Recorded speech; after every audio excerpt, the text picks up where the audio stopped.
হযরত আনাস বিন মালিক রাদিয়াল্লাহু তাআলা বর্ণিত, বুখারী শরীফ হাদিস। শুধু ইবাদত না, মহব্বত হয়।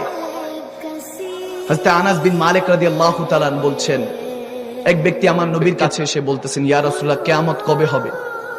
কিয়ামত কবে হবে?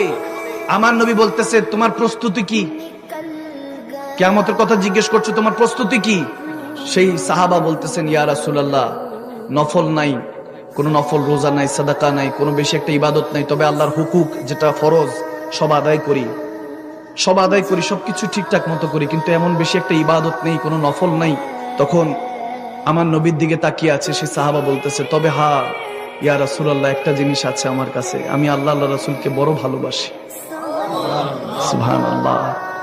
যখন এটা বলতেছে, আমার নবী তখন জালালে চলে আসলেন। আমার নবী শিখাচ্ছেন, বলে, হ্যাঁ তুমি আল্লাহ রাসূলকে ভালোবাসো, তাহলে শুনো, সব সময় মনে রাখবা, যাকে তুমি ভালোবাসো তার সাথে আল্লাহ হাসর রেখেছে। সুবহানাল্লাহ।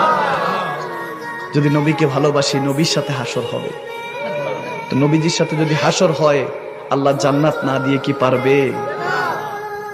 হায় হায় হায়, সে নবীকে জানের চাইতে বেশি ভালোবাসুন, প্রাণের চাইতে বেশি ভালোবাসুন।